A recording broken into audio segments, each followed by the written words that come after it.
Praise లో హల్లెలూయా. ప్రభువైన యేసుక్రీస్తు నామంలో ప్రియ సహోదరి సహోదరులకు నా యొక్క హృదయపూర్వక వందనాలు.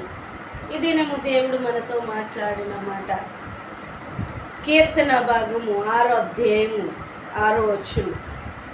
నేను మూల్గుచు అలచి ఉన్నాను, ప్రతి రాత్రియు కన్నీళ్లు విడుచుచు నా పరుపు తేలజేయుచున్నాను. నా కన్నీళ్ళ చేత నా పడక కొట్టుకొని పోవుచున్నది, విచారము చేత నా కన్నులు గుంటల పడుచున్నవి, నాకు బాధ కలిగించు వారి చేత అవి చినిగి ఉన్నది. దేవుని స్తోత్రం, హల్లెలూయా.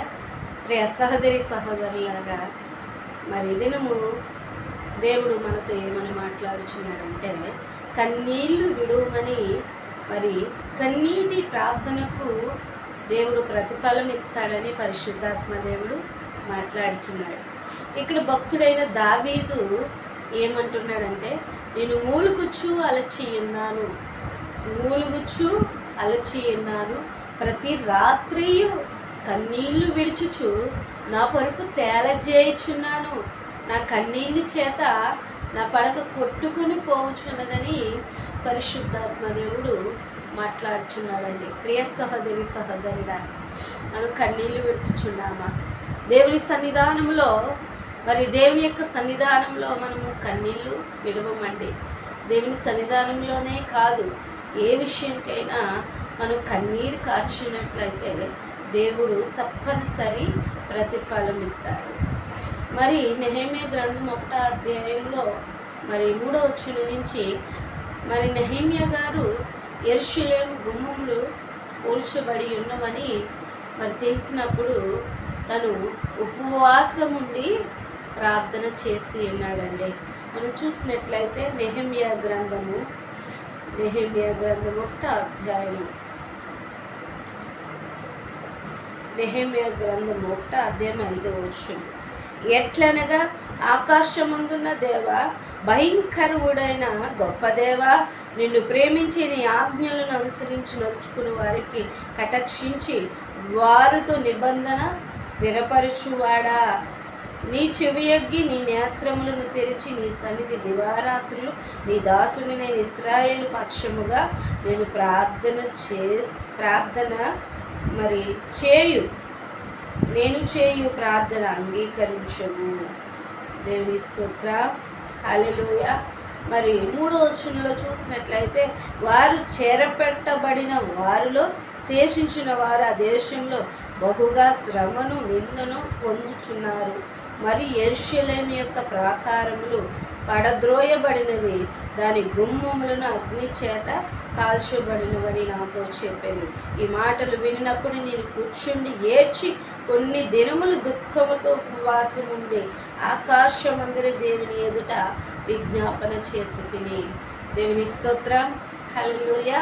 ఇక్కడ నెహెమ్యా గారు ఏమని మాట్లాడుచున్నారంటే, మరి యెరూషలేము గుమ్మములు కూల్చబడి ఉన్నవని మరి వారి యొక్క పనివారు వచ్చి చెప్పుతున్నప్పుడు మరి తనకి ఎంతో వేదన కలిగిందండి, బాధ కలిగింది. ఎందుకు బాధ కలిగింది? ఎందుకు వేదన కలిగింది? తనకేం అవసరము? ఎక్కడో యెరూషలేము గుమ్మములు కూల్చబడి ఉన్నవంటే మరి తనకి ఎంతో వేదనతో ఉపవాసం ఉండి కన్నీళ్లు విడుచుచున్నాడండి. ఏమని కన్నీళ్లు విడుచుచున్నాడంటే, మరి ఆకాశమందున్న దేవ, గొప్ప దేవా, ఒక్కసారి నేను చేయి ప్రార్థన అంగీకరించుము. ఎందుకు ఆ భారము నెహెమ్యా గారికి? ఎందుకంటే మరి యెరూషలేము, మరి దేవుని మందిరము, మరి దేవుడు నివసించు మరి పరిశుద్ధమైన పీఠము, బలిపీఠం అండి. అందుకే మరి యెరూషలేము క్షేమం కోసం మనము ప్రార్థన చేయాలి. యెరూషలేము క్షేమం కోసం కన్నీళ్లు విడవాలి. నశించిపోతున్న మారు మనసు లేని వారిలో ఐక్యత లేదు, మరల యుద్ధములు ప్రారంభించి ఉన్నారు. వారు విరోధులుగా ఒకరికొకరు ఐక్యత లేక, శాంతి లేక, సమాధానం లేక మరి ఆ యొక్క ప్రాంతంలో మరి దేవుడు అనేవారు ఉన్నారు, కానీ అది ఎవరనేది వారికి తెలియక మూర్ఖంగా మరి దేవుని బిడలైన వారు దేవుని మందిరాలను మరి కూల్చివేసి మరి విరోధముగా వారి యొక్క ఆలయములు కట్టుకున్న వారుగా ఉన్నారండి. అందుకే నెహెమీకి ఎంతో బాధ కలిగింది, వేదన కలిగింది. ప్రభా, యెరూషలేము గుమ్మములు కూల్చబడి ఉన్నవి, యెరూషలేము పట్టణము నాశనమైపోతుంది. ప్రభా, ఒక్కసారి నేను చేయు ప్రార్థన ఆలకించుము.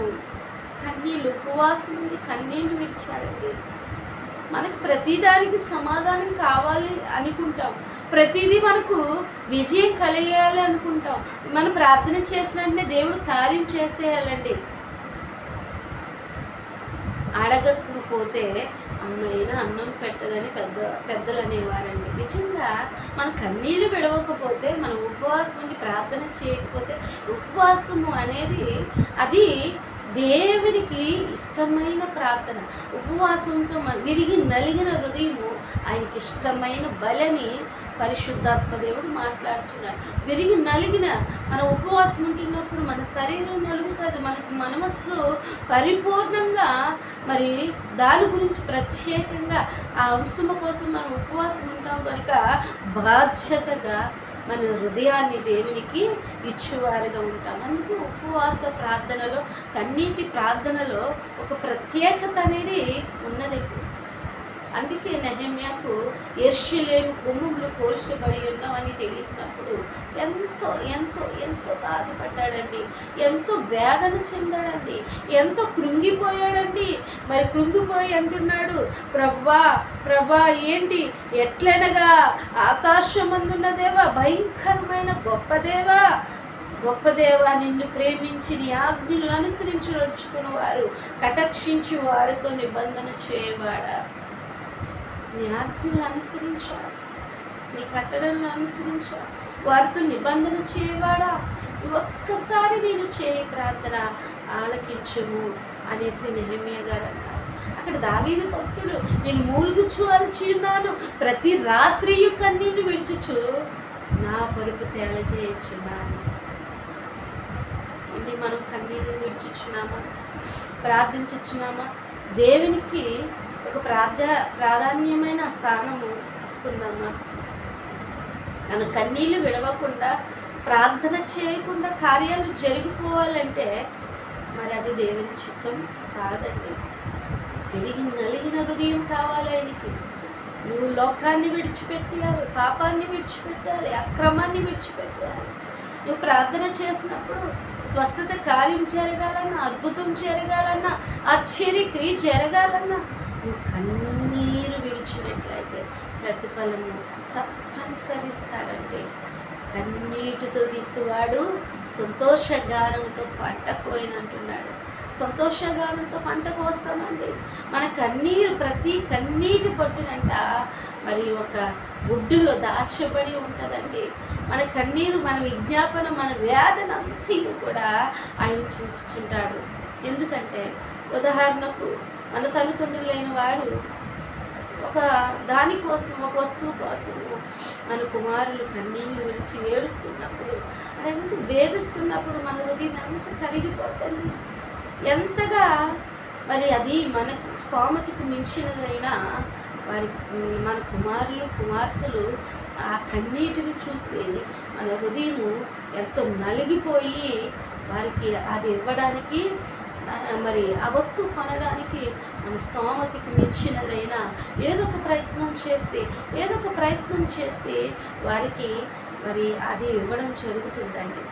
భూ సంబంధమైన తల్లిదండ్రులమైన మనము ఆ యొక్క బిడ్డకు ఇస్తున్నప్పుడు, మన కుమారులకు కుమార్తెలకు ఇస్తున్నప్పుడు మన సృష్టించిన సృష్టికర్త మన కన్నీటిని చూసి ఊరుకుంటాడా?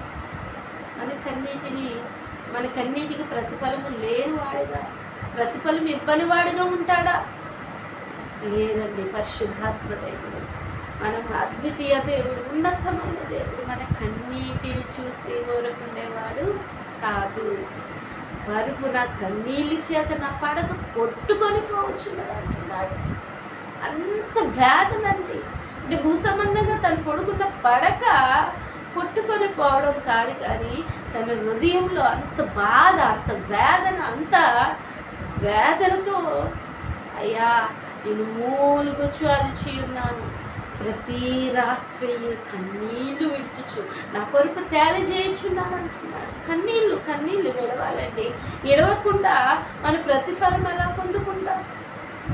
అందుకే నశించిపోతున్న వారి కొరకు, నశించిపోయిన ఆత్మల కొరకు, నశించిపోతున్న భయంకరమైన తాగుడుకు బానిసలైపోయి మరి ఆ యవనస్తులు వారి కుటుంబాల్లో, యవనస్తులు, నడిప్రాయులు, వృద్ధులు వారి కుటుంబాల్లో శాంతి లేక, సమాధానం లేక, ప్రేమ లేక నలిగిపోతున్నారు. మరి ఎన్నో కుటుంబాలు నాశనం అయిపోతున్నాయి, ఎన్నో కుటుంబాలు నశించిపోతున్నాయండి. అలాంటప్పుడు నువ్వు కన్నీటి విడవవా? నీ స్వార్థం కోసం నీ కుటుంబమే రక్షింపబడాలి. నా కుటుంబం రక్షించబడి ఉన్నది కదా, నా కుటుంబం దేవుని కొరకు వాడబడుతుంది కదా, నా కుటుంబం దేవునిలో బ్రతుకుతున్నారు కదా, వారి పరలోక సంబంధమైన వారు అని అనుకుంటే సరిపోదండి. దేవుని చిత్తాన్ని, ఆయన మనల్ని బట్టి, మన క్రియలను బట్టి ఆయన దుఃఖించుచున్నాడండి, కన్నీళ్ళు విడుచుచున్నాడండి, పశ్చాత్తాపడుతున్నాడు, సంతాపపడుచున్నాడండి. క్రీస్తు వారు తండ్రి అయిన దేవుని కుమారుడు. అలాంటప్పుడు ఆయనకి మన ఏడల అంత వేదన ఉన్నప్పుడు, అంత బాధ ఉన్నప్పుడు మనము ఆయనకు తగినట్టుగా ఆయన చిత్తాన్ని నెరవేర్చుకోగలుగు కన్నీరు కార్చకపోతే ఏమి ప్రయోజనం అండి? ఆయన మన కొరకు ఆయన రక్తాన్ని చిందించి ఆయన యొక్క శరీరాన్ని ఆ యొక్క మరి నలుగొట్టుకొని మరి శరీరాన్ని మరి మన కొరకు ఆ యొక్క సుందరమైన సౌందర్యము కలిగిన ఆ ముఖమును, ఆ దేహాన్ని మన కొరకు సమర్పణ చేసుకున్నప్పుడు ఆయన బిడ్డలుగా, ఆయన కుమారులుగా, కుమార్తెలుగా మనం ఉన్నప్పుడు ఏమి ప్రయోజనం అండి? నశించిపోతున్న వారి కొరకు కన్నీళ్ళు విడవకపోతే, నశించిపోతున్న వారి కొరకు ఉపవాసం ఉండి ప్రార్థన చేయకపోతే మనం దేవుని బిడ్డలో అయి ఉండిట వ్యర్థమని పరిశుద్ధాత్మ దేవుడు మాట్లాడుచున్నాడండి. ఆ విధంగా మనం ఉన్నట్లయితే ఇప్పుడైనా సహోదరుడా, నువ్వు ఉపవాసం ఉండి కన్నీళ్ళు విడవాలి, దుఃఖించాలి, ప్రార్థన చేయాలి. ఆనాడు భక్తులు ప్రార్థన చేసి విజయాన్ని పొందుకున్నారు. ప్రతిదీ యెహోవాని అడుగుతూ, యెహోవా వెంబడి వెళ్తూ యుద్ధమునికి వెళ్ళినప్పుడు యెహోవా నువ్వు నాకు తెలియజేయాలి, నువ్వు నాకు చెప్పాలని దేవుడు స్వయంగా వారితో మాట్లాడిన తర్వాత వారు యుద్ధానికి వెళ్ళి విజయాన్ని పొందుకున్నారండి. సహోదరుడా, మరి నీవు కన్నీళ్ళు విడుచుచున్నావా? నీవు ప్రార్థించుచున్నావా?